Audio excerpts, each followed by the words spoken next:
Hello students, भाषा की अभिलाषा YouTube channel पर मैं रचना अग्रवाल आप सभी का स्वागत करती हूँ। आज मैं 9वीं कक्षा के विद्यार्थियों के लिए पाठ्य पुस्तक स्पर्श भाग 1 से पाठ दुख का अधिकार लेकर उपस्थित हूँ। निश्चय ही आप सभी इस पाठ को पहले पढ़ चुके हैं, किंतु फिर भी परीक्षाओं में उत्तम अंक पाने के लिए न केवल प्रश्न अभ्यास जरूरी है, अपितु पूर्ण पाठ के हर शब्द का अर्थ भी आप सभी को ज्ञात अवश्य होना चाहिए, क्योंकि प्रश्न कहीं से भी पूछा जा सकता है। पाठ अगर चित्त लगाकर समझा हो तो मार्क्स भी पूरे आएंगे। यह पाठ रिवाइज्ड सिलेबस लिस्ट का भी अंग है।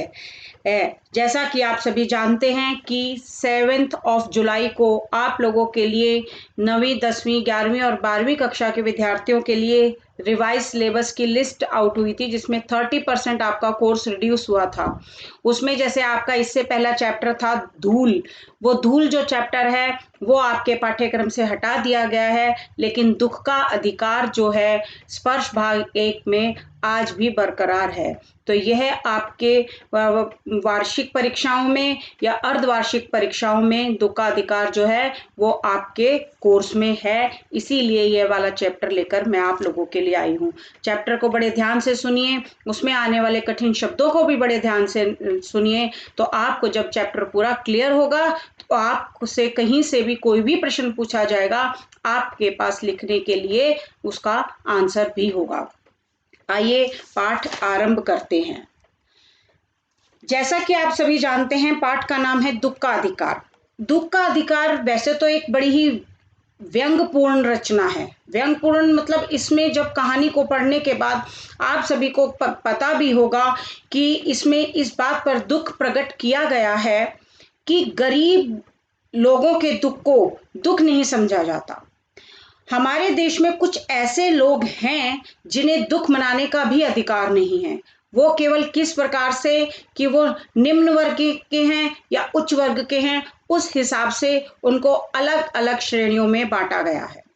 जैसा कि हम पाठ आरंभ करते हैं तो ये चीजें सभी बच्चों को क्लियर होती जाएंगी।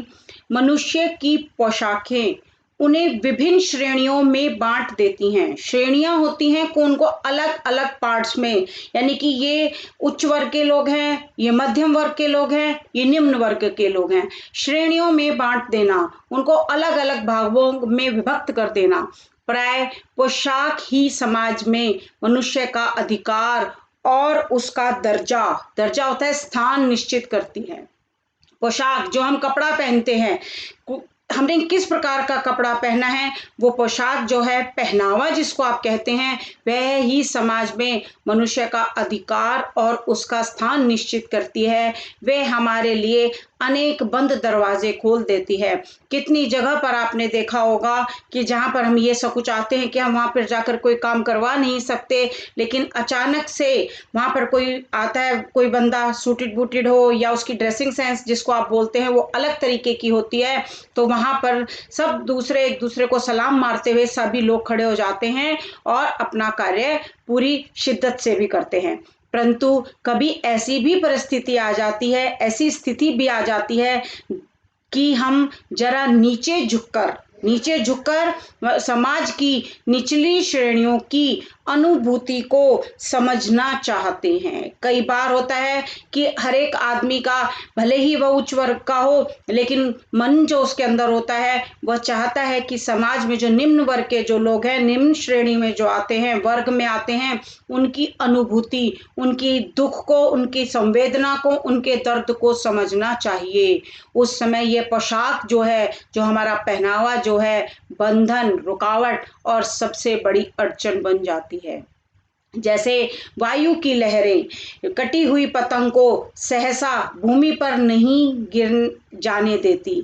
वायु की लहरें, जब आप आकाश में पतंग है उड़ रही है और किसी ने पतंग काट दी है और हवा बड़ी तेज चल रही है, तो हवा उसको अपने साथ उड़ाए चली जाती है। बच्चे उसके पीछे भागते हैं कि पतंग कट चुकी है, कहीं ना कहीं तो गिरेगी और हम इसे पकड़ लेंगे। अचानक, सहसा मीन्स अचानक, भूमि पर उसे गिरने नहीं देती। उसी तरह खास परिस्थितियां आने पर, जब हम चाहते हैं कि कुछ करना, उस समय हमारी जो परिस्थितियां हैं, हमारी जो अवस्थाएं हैं या जो भी सिचुएशन है, हमारी पोशाक हमें झुक सकने से रोके रहती है। हम उस समय चाहकर भी कुछ नहीं कर सकते। क्यों? क्योंकि हमारे सामने समाज के अनेक लोगों की अनेक बातों को ध्यान में रखते हुए हम चाहकर भी किसी के लिए कुछ नहीं कर पाते।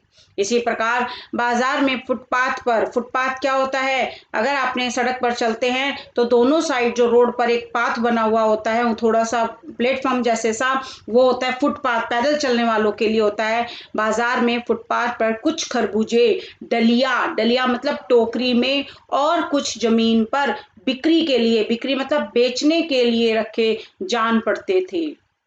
खरबूजों के समीप एक अधेड़ उम्र की, अधेड़ उम्र तो थोड़ी सी ढलती उम्र, जिसको आप 50-60 के करीब आप बोल सकते हैं, की औरत बैठी रो रही थी। कारण क्या था रोने का? नहीं अभी पता।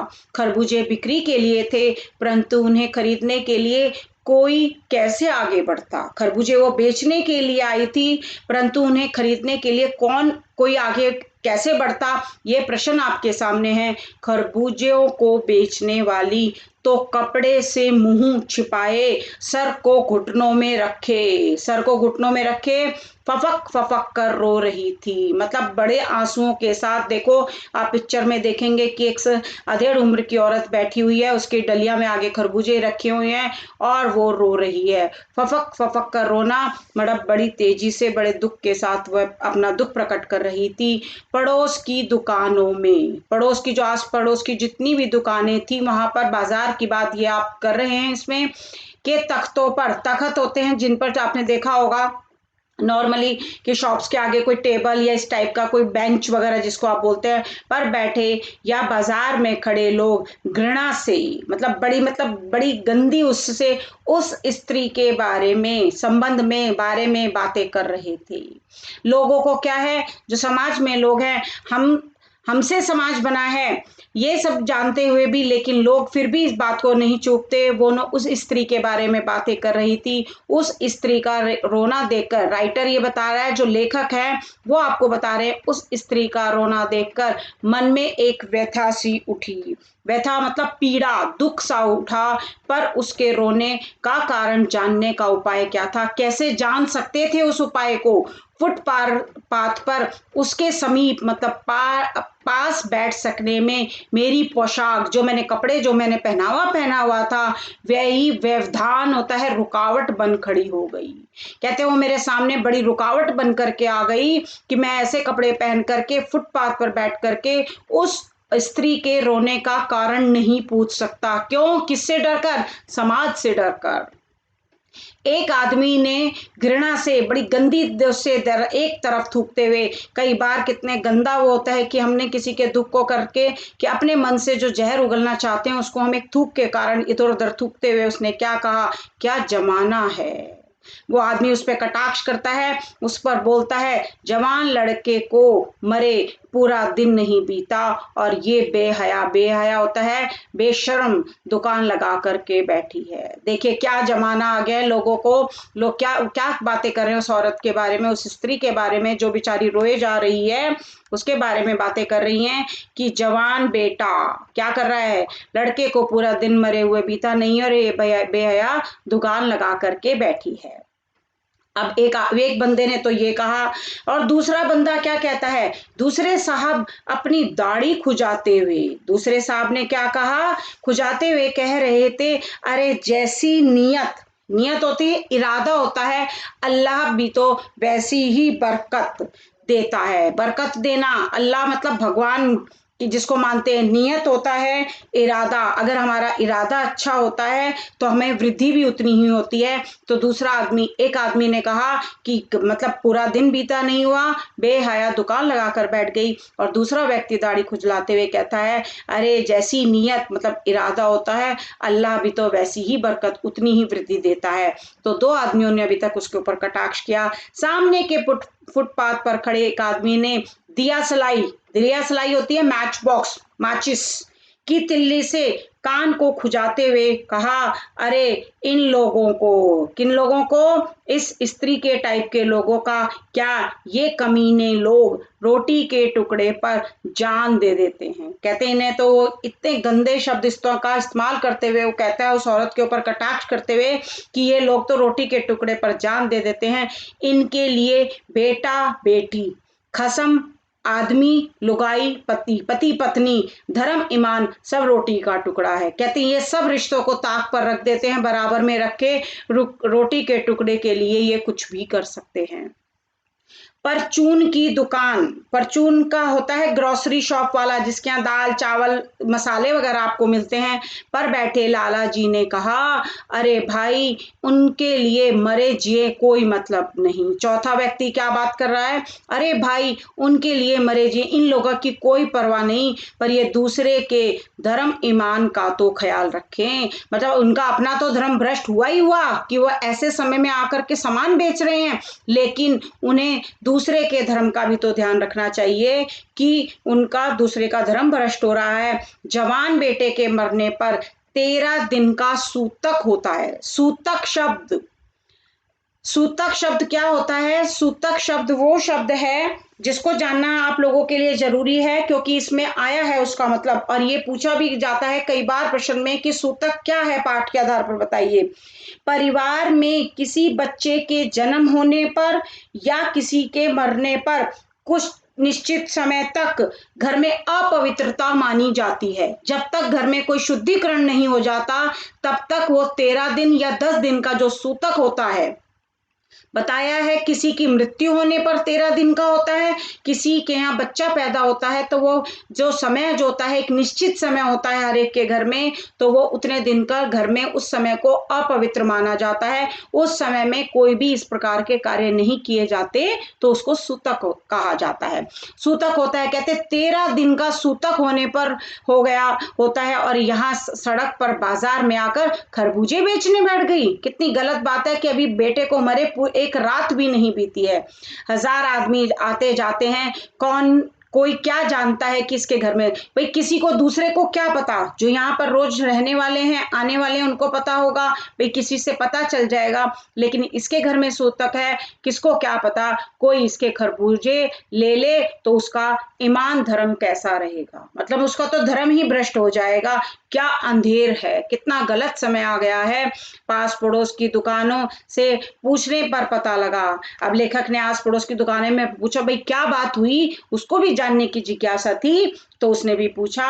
वो तो बताया गया, पता चला उसको, लेखक को, उसका 23 बरस का जवान लड़का, कितने साल का, 23 साल का जवान लड़का, घर में उसकी बहू भी है, किसका, अधेड़ उम्र की औरत का बहू भी है, पोता पोती भी हैं। और लड़का क्या काम करता था, लड़का शहर के पास 1.5 बीघा जमीन में किसी के यहाँ कछियारी का काम करता था। कछियारी मतलब खेतों में से तरकारियां, फल हुए, सब्जी हुए, उनको बोने का और उनको वहां से तोड़कर लेकर आकर के अपने कछियारी का, यानी कि उनको तोड़ना, तरकारियां लगाना, फलों को लगाने का काम करके परिवार का निर्वाह करता था, गुजारा चलाता था। उससे जो भी पैसा बेचने से आता था तो माँ बेटे मिलकर घर का खर्चा चला रहे थे।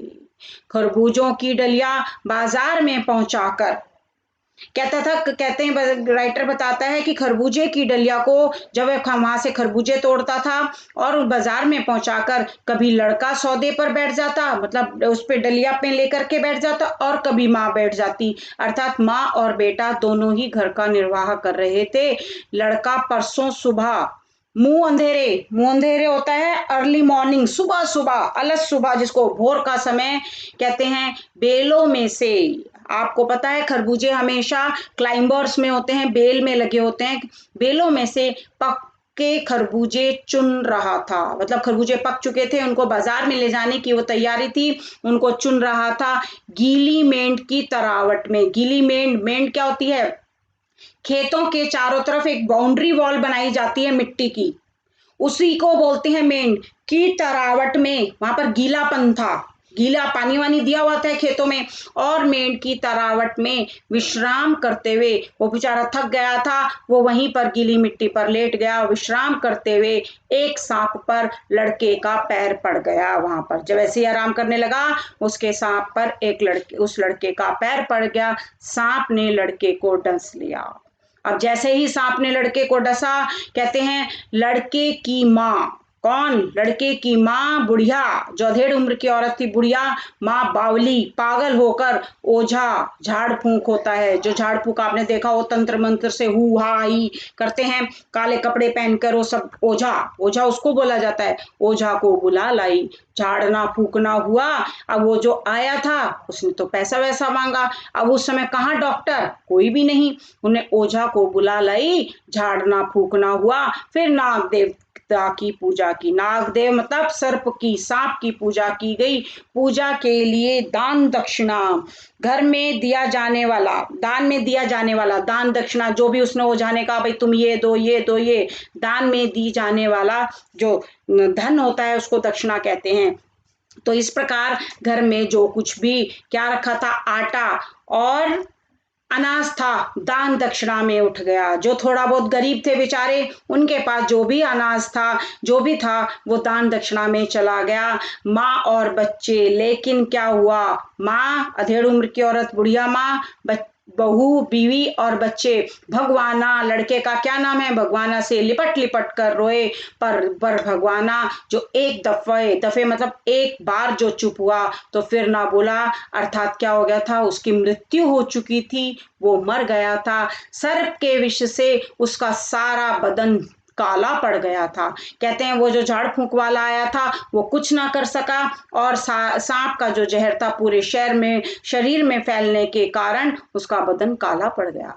जिंदा आदमी नंगा भी रह सकता है, कहते हैं जब आदमी होता है, बच्चे घूमते रहते हैं, थोड़ा कपड़ा कम पहन करके आदमी अपना गुजारा कर लेता है गरीबी के कारण, परंतु हमारे जो रीति रिवाजों के कारण मुर्दे को नंगा कैसे विदा किया जाए। मुर्दा मतलब मृत्यु के पश्चात उसको नंगा, उसको तो उसका शरीर ढकने के लिए कपड़ा चाहिए। उसके लिए तो बजाज की दुकान, वहां पर कोई कपड़ा का व्यापारी था अच्छा सा, उसका बजाज की दुकान से नया कपड़ा लाना होगा, कपड़ा भी नया लाना होगा क्योंकि मुर्दे को विदा करना है। चाहे उसके लिए माँ के हाथों की छन्नी ककना, छन्नी ककना होता है जो छोटे मोटे कोई गहने हाथ में पहने होते हैं, कोई अंगूठी पहनी हुई है, कोई छल्ला पहना हुआ है, कोई छोटी मोटी चीज क्यों ना बिक जाए। कहते हैं ऐसे समय में ही आदमी जो होता है, कहते कुछ ना बिक जाए, यानी कि अपने बेटे का शरीर ढकना है तो वो बिक जाए, उसको वो भी बेचना पड़ा।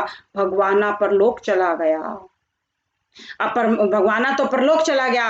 अब जो बिल बिलाना, अब बच्चों का जो बिल बिलाना था, भूसी थी, उसे विदा करने में चली गई। कहते हैं कि जो थी वो बच्चे उससे लिपट लिपट कर रोए। कहते हैं चूनी, घर में जो कुछ चूनी भूसी थी सो विदा करने में चली गई। बाप नहीं रहा तो कोई नहीं, लड़के सुबह उठते ही भूख से बिल बिलाने लगे। बिल बिलाने लगे मतलब तड़पने लगे। बच्चों को तो पेट भरने से मतलब, वो क्या करते बेचारे। दादी ने उन्हें खाने के लिए खरबूजे थे जो लेकर के आए थे बाजार में ले जाने के लिए, खरबूजे दे दे, लेकिन बहू को, अपने बेटे की पत्नी को क्या देती। कितने दुख की समय की सीमा है ये, कितना दुख उनके ऊपर बरसा कि देखो बच्चे, छोटे बच्चे हैं, पत्नी बीमार है और एक बूढ़ी माँ है, और उसका बेटा क्या हो गया, उसका बेटा की मृत्यु हो गई। बहू का बदन तब बुखार से तवे की तरह तप रहा था। बुखार इतना तेज था जैसे रोटी सेकने के लिए तवा गर्म किया जाता है, वो तेज गर्म हो जाता है जब, उसी तरह तप रहा था, बहुत तेज बुखार था। अब बेटे के बिना बुढ़िया को दुवन्नी चवन्नी, दुअन्नी चवन्नी भी कौन उधार देता, मतलब पैसा पैसा भी कौन उधार देता, कौन देता, पहले भी औरत कर्जदार थी, कौन देता, क्योंकि सबको पता चला इसका बेटा मर चुका है, भगवान ना करे कल को इस बुढ़िया की भी मृत्यु हो गई तो कोई कर्जा अगर देगा भी तो किस बूते पर देता कि कौन चुकाएगा। इसलिए दुअन्नी चौनी एक एक पैसों के लिए कोई भी उधार देने को तैयार नहीं हुआ। बुढ़िया रात में रोते रोते और आंखें पोंछते पोंछते भगवाना के रोते रोते, बुढ़िया ने क्या सोचा, बेचारी को बहुत बड़ा तकलीफ हुई, लेकिन वो रोते रोते और आंखें पोंछते पोंछते भगवाना के बटोरे हुए, जो उसका बेटा खरबूजे, भगवाना के द्वारा बटेरे हुए खरबूजों को डलिया में टोकरी में समेटकर बाजार की ओर चली, और चारा भी क्या था। अब आप सोचिए कि यहाँ तक की कहानी पढ़कर किसको नहीं आएगा दुख, लेकिन कहते हैं दुख वो ही समझ सकता है जो इसके करीब रहा हो या उसने किस प्रकार के दुख को झेला है। दूसरा व्यक्ति कोई होता है, हर कोई बातें बनाने के लिए ही होते हैं। बुढ़िया खरबूजे बेचने का साहस करके आई थी, बहुत साहस करके आई थी। क्यों? क्योंकि उसके घर में बहू बीमार थी, बच्चे भी भूख से बिलबिला रहे थे, कुछ दे करके शायद कुछ हो जाए, कुछ कमा पाए। परंतु सिर पर चादर लपेटे, सिर को घुटनों पर टिकाए हुए फकक फपक कर रो ही रही थी। वो बेच भी नहीं थी, केवल रोए चली जा रही थी। कल जिसका बेटा चल बसा, आप ये सोचिए, अब मतलब समय भी पूरा दिन निकला भी नहीं था, आज वह बाजार में सौदा बेचने वाली है। हाय रे पत्थर दिल, कहते दिल पर कितना पत्थर रखा होगा। राइटर सोच रहा है कि देखो कितनी उस माँ की तपस्या, देखो उस माँ का प्यार, देखो अपने परिवार को चलाने के लिए उसके पास और कोई रास्ता नहीं था, तो बेचारी बेटे के मरने के ज्यादा समय भी नहीं हुआ था और दिल पर पत्थर रखकर अपने हृदय को कड़ा करके अपने आप को मजबूत करके अंदर से, और वह चल पड़ी बाजार में खरबूजे बेचने के लिए। अभी आपको राइटर एक और चीज बताता है साथ में, उस पुत्र वियोगिनी के दुख का अंदाजा लगाने के लिए। पुत्र वियोगिनी, पुत्र से अलग होने का जो दुख था, वियोग होना, अलग होना, पुत्र बिल्कुल अलग हो चुका है क्योंकि पुत्र की मृत्यु हो चुकी है। दुख का अंदाजा लगाने के लिए पिछले साल राइटर बताता है, उसने अब दो चीजों में वो तुलना करना चाह रहा है, वो आपको समझाने के लिए कि आज समाज में क्या कुरीति फैली हुई है। उस पुत्र वियोगिनी के दुख का अंदाजा लगाने के लिए पिछले साल अपने पड़ोस में पुत्र की मृत्यु से दुखी माता की बात सोचने लगा। अब वो सोचने लगा कि पिछले साल उसके पड़ोस में भी एक औरत के पुत्र की मृत्यु हुई थी, तो वह बात को सोचने लगा। वे संभ्रांत महिला जो थोड़ी सी क्या थी, मध्यम वर्गीय थी, जिसको संभ्रांत होता है जो थोड़ा बहुत, जिसके घर में किसी प्रकार की खास दिक्कत नहीं होती। संभ्रांत होता है वेल सेटल्ड, जिसको आप बोल सकते हैं। वह संभ्रांत महिला पुत्र की मृत्यु के बाद 2.5 2 और आधा, ढाई जिसको बोलते हैं 2.5 मास तक, कहते हैं वो बंदी 2.5 महीने तक बिस्तर से नहीं उठ सकी। और एक ये माँ है जो बेचारी पुत्र को मरे 1 दिन भी नहीं हुआ और वो खरबूजे बेचने बाजार में चली आई। और एक दूसरी महिला है, वो कितने 2.5 महीने तक बिस्तर से नहीं उठी। तो दोनों के बीच में किस चीज की तुलना कर रहा है लेखक तुलना कर रहा है निम्न वर्ग और उच्च वर्ग में। कहते हैं वो उच्च वर्ग की महिला थी, उसके पास हर सुख सुविधाएं थी, तो वो 2.5 महीने तक बिस्तर से नहीं उठ सकी। लेकिन इस माँ के पास कोई सुख सुविधा नहीं है, पैसे की भी तंगी है, कोई उधार देने वाला भी नहीं है, ये इसकी किस्मत है। और फिर भी वह दिल पर पत्थर रखकर बेटे की मृत्यु को 1 दिन भी नहीं बीता और वो उसके बटोरे हुए ही खरबूजों को कुछ बच्चों को देकर बाकी को डलिया में डालकर बाजार में बेचने चली आई। उन्हें हर 15-15 मिनट के बाद पुत्र वियोग से मूर्छा आ जाती थी। मूर्छा आना, बेहोश हो जाती थी। वो जो संभ्रांत महिला थी जो उनके पड़ोस में रहती थी, लेखक के कहते हैं उसे हर 15-15 मिनट में पुत्र वियोग से पुत्र को याद करती और एकदम से बेहोश हो जाती थी और मूर्छा ना आने की अवस्था में, और अगर उसे बेहोशी नहीं आती थी, बेहोश नहीं होती थी, तो कहती थी उस अवस्था में आंखों से आंसू ही नहीं रुकते थे। कंटिन्यूअसली लगातार उसकी आंखों आंखों से आंसू ही रहते थे। ये औरत रो रही है, इसको जानना कोई नहीं चाहता, उसके बारे में सब बातें कर रहे हैं। ये है दर्जा, ये है श्रेणी समाज में हमारी बटी हुई कि निम्न वर्ग और उच्च वर्ग में क्या अंतर है। पोशाक ही हमारा आज सबसे बड़ा जो व्यवधान है वो पोशाक है। वो बेचारी उसमें कंबल में साड़ी के पल्लू में सर दिए अपना फुटपाथ पर बैठी है, खरबूजे भी बेचना चाह रही है और वो रोए भी जा रही है।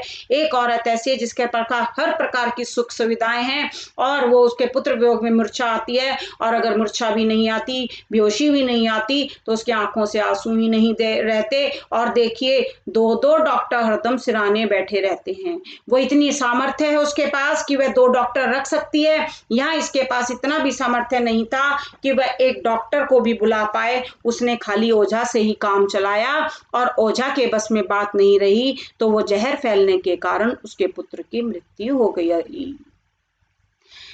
कहते हैं हरदम सर पर बर्फ रखी जाती। वो जो सम्रांत महिला थी उसकी तो डॉक्टर बड़ी उसकी देखभाल कर रहे थे। शहर भर के लोगों के मन में उस पुत्र शोक से द्रवित हो उठते थे, और जो आसपास के जितने भी लोग थे, जब सबको पता चला कि उसके पुत्र की मृत्यु हो गई तो सब लोग पुत्र शोक से द्रवित मतलब दुखी हो जाते थे कि हाय राम, उसके पुत्र की मृत्यु हो गई। और यहाँ पर दूसरे उसमें देखिए, जो खरबूजे बेचने वाली औरत है उसके लिए तो लोग ताना कसते हैं, उसे तो कुछ कुछ कह रहे हैं, लेकिन फिर भी वो बेचारी हालात की मारी अपने भाग्य को कोसती हुई कि उसको ये दिन भी देखना था, खरबूजे बेचने के लिए आ गई। जब मन को सूझ का रास्ता नहीं मिलता तो बेचैनी से कदम तेज हो जाते हैं। कहते हैं उस समय मैं ये सोच रहा था कि क्या समाज का क्या नियम है, लोगों की सोच कैसी है। उसी हालत में नाक ऊपर उठाए राह चलतों से ठोकरे खाता मैं चला जा रहा था, सोच रहा था राह में चलतों से। कहते मैं चलता चला जा रहा था, मुझे नहीं पता मैं क्या करूंगा क्या नहीं, क्योंकि मैं चाहता था, लेकिन जो मेरी पोशाक थी, जो मेरा पहनावा था, वो सबसे बड़ा बंधन आज मेरे लिए बन चुका था। सोच रहा था शोक करने का, दुख मनाने का, गम मनाने के लिए भी सहूलियत होनी चाहिए और दुख होने का भी अधिकार होना चाहिए। कहते ठुकरा करे जा रहा था, शोक करने का, गम मनाने के लिए भी सहूलियत होनी चाहिए, दुखी होने का भी एक अधिकार होता है। कहते हैं आदमी सुख में अधिकार मांगता है, लेकिन यहाँ पर इस कहानी के आधार पर देखिए दुख का भी एक अधिकार होता है, वो भी हर एक को नसीब से नहीं मिलता। एक औरत गरीब होने के बावजूद दुख का अधिकार नहीं कर रखती दुख पाने का। एक औरत जो सम्रांत महिला है उसके लिए सारे लोग बेचैन हैं, सारे लोग द्रवित होते हैं। उसके किस्सा दोनों का सेम है, दोनों का बराबर है कि उसके भी पुत्र की मृत्यु हुई होती है, उसके भी पुत्र की। वो मूर्छाने पर 2-2 डॉक्टर देखते हैं और यहाँ उसको बेचारी को कोई देखने वाला नहीं है, उसे ही बल्कि अपने घर को देखना है। इस प्रकार समाज हमारा हर कहानी के माध्यम से भी देखिए, समाज इस समय में ऐसी वाली स्थितियों में आने के बाद समाज हमेशा 2 वर्गों में बंट जाता है। एक वर्ग का आपके हाँ में हाँ रहेगी तो दूसरा वर्ग जो है आपकी ना में ना करेगा। इसीलिए इस पाठ के आधार पर जो हम कह सकते हैं कि दुख मनाने का भी अधिकार किसको दिया है, खाली उच्च वर्गीय लोगों को है। अमीर लोग दुख के अधिकार को मनाते हैं, गरीब लोगों के लिए वो अधिकार है ही नहीं, उनसे वो अधिकार छीन लिया गया है। तो ये था आज की हमारी कहानी, दुख का अधिकार। उम्मीद रखती हूँ सभी बच्चों को समझ में भी आई होगी और सारे जो वर्ड्स के मीनिंग हैं वो भी आप लोगों के लिए क्लियर हो गए होंगे। आपके अपने चैनल भाषा की अभिलाषा पर जल्द ही मिलेंगे नई वीडियोस के साथ, जैसे कि अभी ग्रामर टॉपिक लेकर फिर मैं आप लोगों के लिए उपस्थित होंगी। उपसर्ग है आपका टॉपिक, प्रत्यय है आपका टॉपिक, अनुस्वार, अनुनासिक है आपके टॉपिक, जो कि ग्रामर के मेन पार्ट्स हैं। घर पर रहें, स्वस्थ रहें, लाइक करें, शेयर करें, सब्सक्राइब करें, और जितना ज़्यादा से ज़्यादा आप शेयर करते हैं, शेयर करने के बाद जो भी नया व्यूअर्स मेरी वीडियोस को देखता है प्लीज़ सब्सक्राइब करें और बेल आइकन को दबाना ना भूलें, ताकि आने वाले समय में जितनी भी वीडियोस हैं उनके नोटिफिकेशन आपको अपने आप मिलते रहें। धन्यवाद। मैं रचना अग्रवाल।